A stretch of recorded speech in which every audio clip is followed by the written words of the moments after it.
मेरी आज की ये वीडियो प्रीपोजिशन से रिलेटेड है।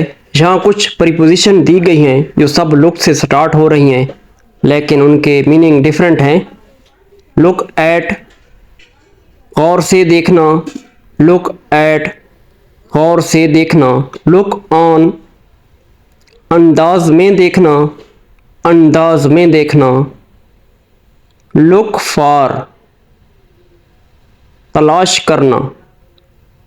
तलाश करना। लुक इनटू, तहकीकात करना।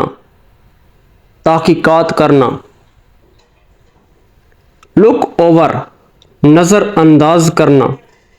नज़रअंदाज करना। लुक आफ्टर, देखभाल करना। देखभाल करना। लुक डाउन अपॉन, नफ़रत से देखना।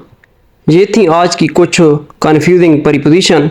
अगर आपको ये वीडियो पसंद आई है तो लाइक कर दें। थैंक्स।